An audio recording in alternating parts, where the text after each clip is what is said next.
Okay. So that's you. Let's pray. God take control of this video. Amen. Help us not to say rubbish. Help us to say the right thing. Let Let them you come. Let them not come and shoot so they come to comment section and abuse us. Hey guys, and welcome back to my channel. My name is Chinyere. If this is your first time, I don't know where exactly you have been. But anyways guys, I'm a Nigerian girl who lives in Ireland, and I love to share some experiences that I have been able to enjoy and suffer while living here so far. So today guys, I have a special guest in my channel, Oby, and she's going to be talking about her own experiences as a student living here in Ireland. I'm going to leave Oby's Instagram link somewhere in the description box so you guys can get to ask her all of the 1 million questions that you're going to eventually come back with to ask me here today. So Oby used to watch my videos back home, and she sent me some messages back then telling me how my videos were really helpful to her. Very. Like one of those emails that I receive, I'm like, oh my goodness, are you serious? People are actually watching me. But anyways guys, so I'm going to be just leaving Oby here to answer some of the questions that I have all listed out here, so that at least we get, oh my goodness, who the heck am I looking at here? But anyways, I have some questions and I'm just going to be asking her, and we'll try to make this conversation as interesting as possible, so keep watching. So my first question to you, Oby, is can one afford to finance their studies here through part-time jobs, considering how expensive Ireland is? Yes. I mean, you can conveniently, finance yourself here, because I mean, before coming to Ireland, you should have paid your full fees, before getting your visa. So coming here will be, you will need finances for your rent, your feeding, and things like that. And part-time jobs actually do help. They actually are, very, very, very. They do the job of actually helping you financially. Yeah. So there are agencies that you can actually register with, and they kind of send you to various institutions or hospitals or companies, and it's really nothing fancy, to be very honest. Okay. And you would have to forget your pride in Nigeria because here you have to feed, you have to pay bills, all right, and you've already spent a lot of money coming here, so you just, well, unless you have some sort of very support from home, fine. But I, for one, I was here on my own. I mean, my family had done more than enough, with support. So on my own part, I needed to, still fend for myself, support them basically. And I could do that with some sort of, casual jobs I was doing during the school session and during the summer. So all you need to do basically is, first of all, you have to communicate with people. Don't be shy to talk to people, introduce yourself and say, okay, this is where I am today. I'm in the States looking for a job. You just don't know where your help will come from, because I had to talk to someone. I had to talk to a classmate. He's from Malawi, and I opened up to him. I mean, he's my fellow African brother, so I felt comfortable telling him my situation. And he's like, okay, you know what, I have the number, I can call. And he called up someone from the agency, and after a few days I was set up with a job, and it really saved my life because I could save a lot. I could travel, I could pay my bills. I was just really living comfortably well. So yes, you can fund yourself here with part-time jobs, or you can also work full-time during the summer. Yeah, so you can actually finance yourself here perfectly well. And how many hours do you get to work? During school session, from January to May, you can only work 20 hours. Then from May to September, you can work 40 hours. Yeah, so I mean, you have to stay within the country's immigration laws, because if you're caught exceeding your working hours, you could be sent back home. So you need to be very careful. You have people who come and break laws. They work 60 hours during school session. Really? Students? Yes, absolutely. Yes, but if you're caught, you're getting in trouble. So just obey the laws, basically. Just obey. Okay. And then what you study or the school you attend matter? It doesn't matter. That's the unfortunate thing. I don't know whether to say it's fortunate or unfortunate. Because I've heard people say like, oh, if you're in Trinity College or like UCD, an absolutely different experience. No, absolutely no. It's what would land you a job here is your experience and your skills. I mean, you can easily paint your CV and lie that you have 20 years experience, but you putting all of that in your CV would land you an interview. But when you get there, you have to actually back it up. So where you study, where you school at, does not guarantee anything. Your skills, what you can deliver, is what gives you the job, basically. So don't really bother about the school you're going to. You can go to any school, you can go to an institute, you can go to Trinity, but it doesn't really matter. It doesn't really justify anything. It doesn't really guarantee anything, basically. Just come here with your skills, your experience, and the grace of God, and you get a job. Okay. Are there people who have like gotten jobs as students? As students, yes. I mean, I've heard stories of, you know, people. I mean, now that's where your skills and experience is coming in.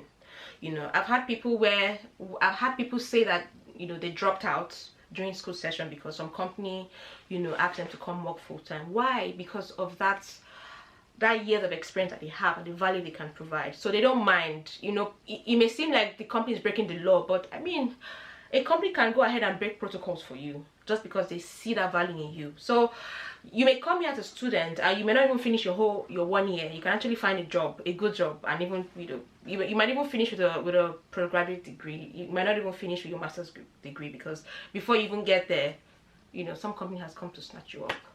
Yeah. And being a student here, how easy or hard is the progression from being a student to permanent residence? It's very hard. I mean, it's almost impossible.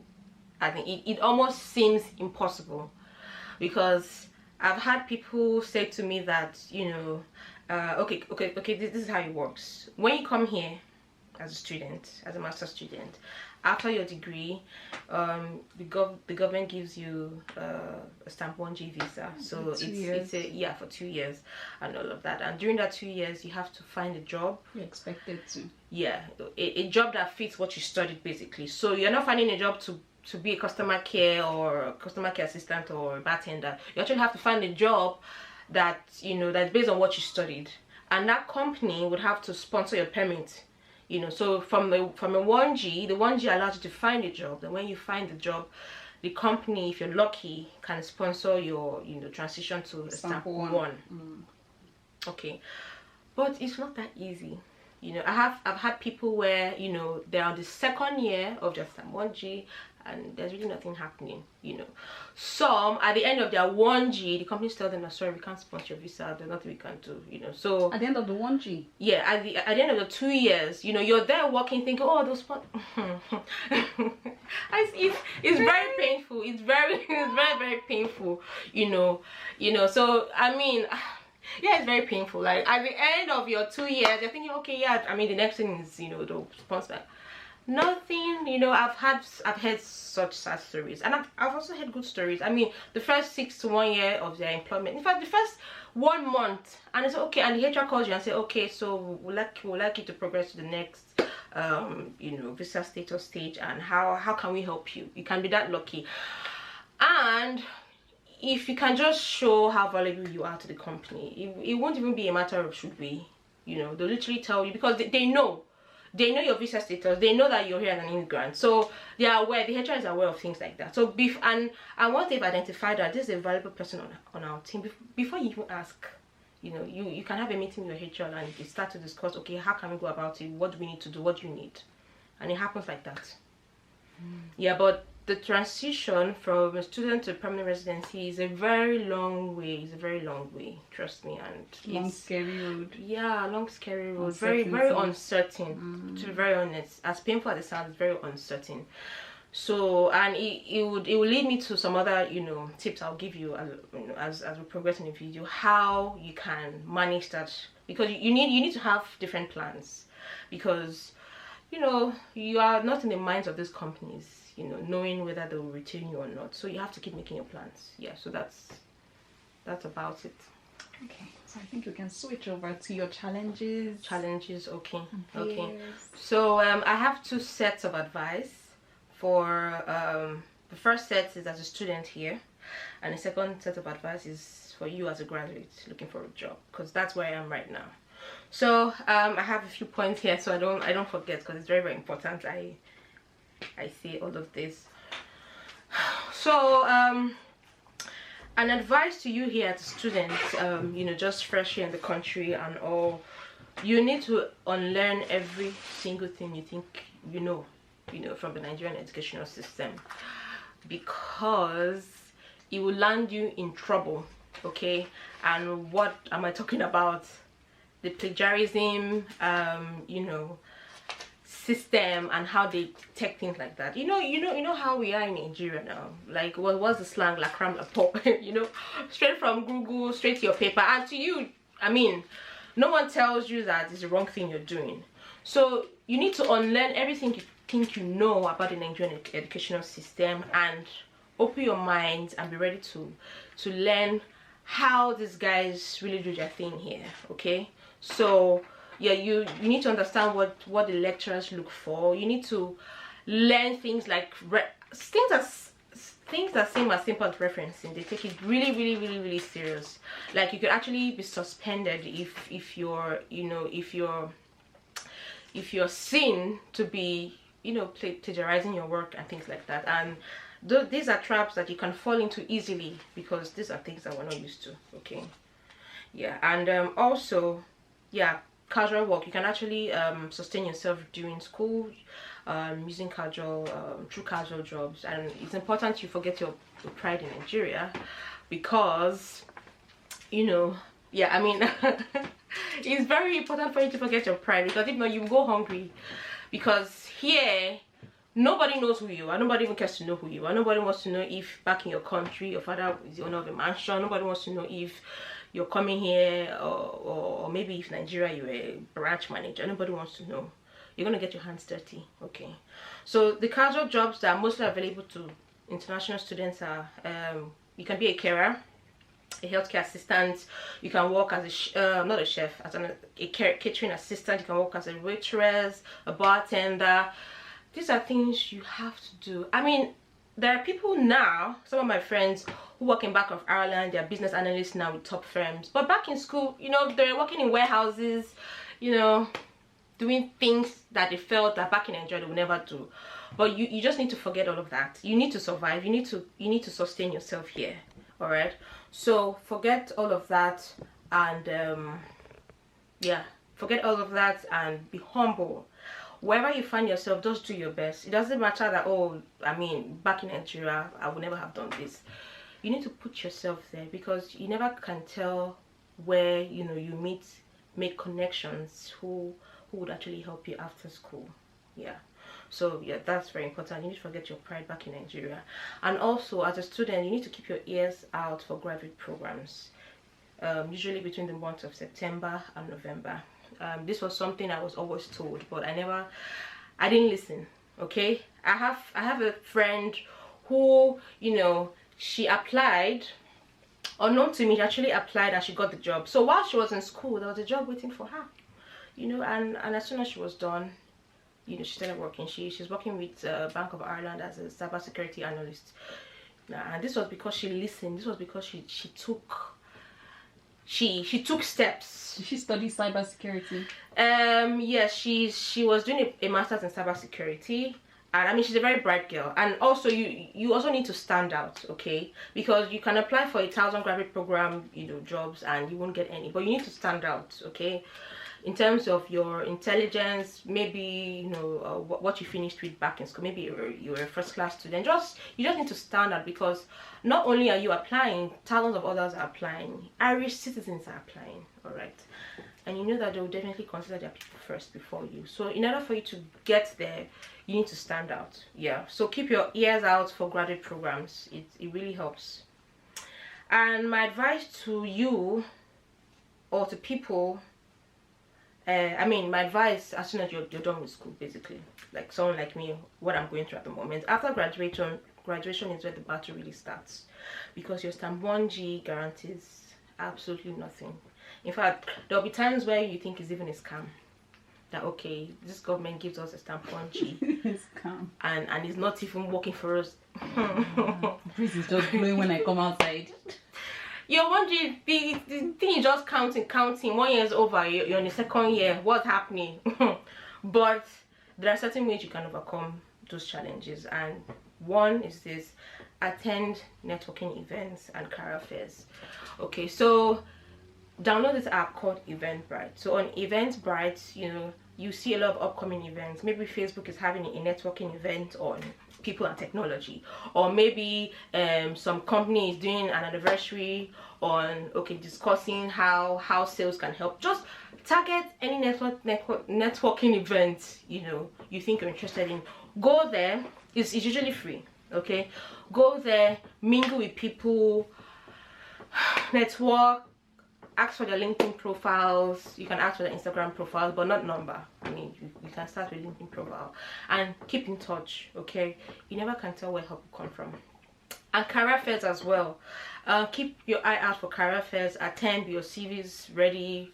You know, keep those emails, those flyers, you know, because it's easy for you to go for this career fair and you just throw away the flyers or their business cards after. But keep them, because you eventually need it, and keep in touch with them.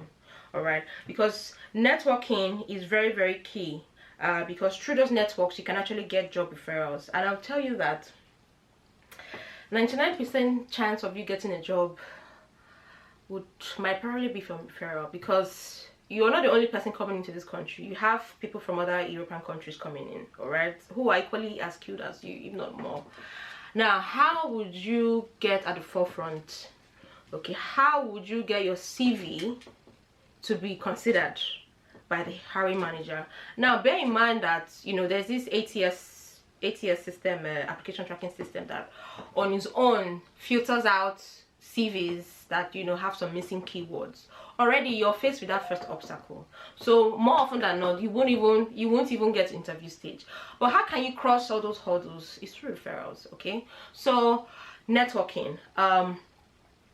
If you're lucky to network with someone who works with Facebook or Google, and maybe somehow you've been able to develop some kind of rapport, you could just say, oh, hi, you know, I just saw this role online for an IT manager in Facebook, that do you mind you referring me, and all of that. He or she would definitely say yes, because they actually get bonuses for people they bring in, you know. And I mean, if your CV fits the description, you get called for the interview. Now, the only difference referrals make is that a hiring manager will literally look at your CV physically than you going through the ATS, than you allowing the tracking system to cut you out. All right, so once you can land an interview, I mean, you have a high chance of getting the job if you're able to go there and defend your skills and be exceptional. All right, so networking is very key. And another point is this: LinkedIn should be your new Instagram, because to be very honest, leave Instagram alone. Look, I had to delete Instagram with force, because I realized I was wasting too much time. You see, in these European countries there, LinkedIn is where recruiters are looking for people. All right, so I had to even leave Instagram on side, and now I became more constant on LinkedIn. And I mean, it hasn't yet paid off, but I get recruiters look at my profile. I get calls, you know, but I mean, there's the issue of, oh, sorry, we need EU citizens, you know. But then there are people checking your profile, there are recruiters looking at you, there are even CEOs checking you out. All right, so you need to have more presence on LinkedIn. Change your profile picture, tweak your profile, you know, any certifications you've done, please go there and put everything. You need to package yourself properly on LinkedIn, because recruiters are actually there looking for people. All right, so LinkedIn should be your new Instagram, like, jokes apart. Thirdly, good work experience and skills will get you to the interview stage faster, and it may actually get you a job. All right, so if you're coming into Ireland with 10 years of experience behind your back, good for you. I mean, you have a higher chance of getting a job than someone who's coming as a fresher. All right, but the most important thing is being exceptional. Getting a job is one, staying in it is another thing, because you need to be exceptional. Okay, these people want to see you delivering, and you know, the fact that you're even of a different skin color is another opportunity for them to put an eagle eye on you. So if you're not delivering, if you're not exceeding their expectations, I mean, you might be the easy prey for them to, you know, I mean, kick out. You know, so you always have to keep proving yourself. You literally always have to keep proving yourself every single day. And these are things I've learned from people who are working. All right, so yeah, so you need to be exceptional. If you don't have experience, I would advise that you start developing yourselves. Now in Ireland, IT, finance, and business analysis skills are the things now in vogue.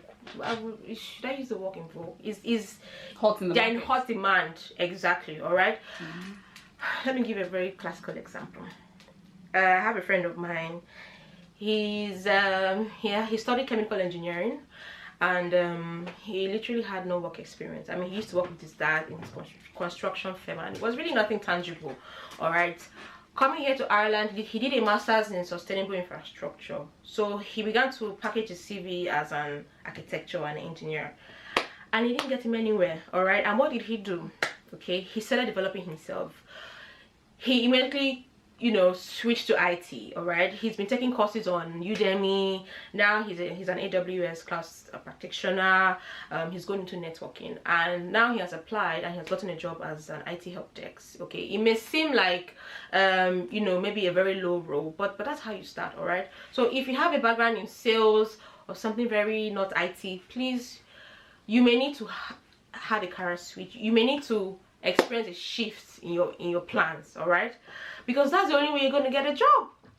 I for myself, I have a background in sales and marketing, but I've seen that it hasn't taken me anywhere here. So I have switched to business analysis side. I'm currently working on myself, developing my skills in that area. All right, so you just be ready to change your plans, and you need a lot of drive and guts to do that. All right, so you really need to be on your toes, basically. And finally, I would say that you need to have solid plans. You need to have plan A, B, C, D, E, F, G if possible, because the odds are against you here in Ireland. Already you're an African, a black person. That one alone, your skin color alone is a challenge. Your visa status alone is a challenge. All right. And a friend of mine told me that an Irish person told him that, to be very, very honest, they recruit 90% Irish, 10% EU. All right, because they'll definitely want someone that can, you know, get their box and go to London or France for a business meeting, and not you know, a non-EU citizen going to queue in the embassy looking for visa, you know. So the odds are really against you. But how can you stand out? Your skills, you need to be able to tell them that, look, I am exceptional, I'm valuable, and I have a lot to offer to your company. And have different plans, plan A, B, C. You're already in Ireland, all right, and being here already will make it easy for you to go to other countries. So while you're looking for a job here in Ireland, please send applications to other countries: Canada, Australia, Luxembourg, Switzerland.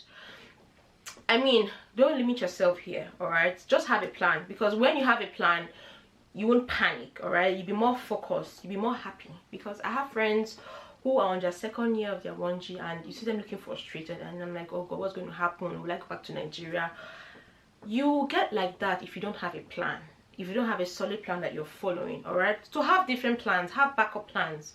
All right, because I, for one, even though I'm applying here, I have plans to apply in Canada as well. All right, because the goal is to have a better life, to find something better for ourselves from where we're coming from. All right, so Ireland may not really be it for you. You may come and you just don't even like the environment. Or it could be that, I mean, your destiny is not even here in Ireland. All right, so you need to have lots of plans. You need to plan. All right, so try other countries, improve yourself, keep improving yourself, keep taking courses, keep learning new skills, and with time you land a job. I mean, these are tips that I'm, you know, trying to tell myself every day, you know, keep trying. And I'm also here to tell you that it's going to be very hard, but once you have this at the back of your mind, you really be fine. Yeah, so that's about it. Okay, so I think we can wrap up at this stage. Oh my goodness, that was you encouraging yourself also. Encouraging myself as well. Yeah, so hopefully I'll be back very soon with a video saying how I got my job and how you can get your job too. Yes, indeed. And I wish you all the best in all of your endeavors, my dear. Thank you very much. All the best. Like, I shall keep my ears open. Oh yeah, you will hear about it. Alright guys, thank you so much for watching. I just had to stay behind the background today so that one of our own very subscribers who used to watch our videos can share her own experience after going through school here. Yeah. It's been really interesting. I think I've learned a lot today. My goodness. Alright guys, thanks for watching, and I'll see you next time. Don't forget to subscribe to my channel and like this video. And until next time, bye. Bye.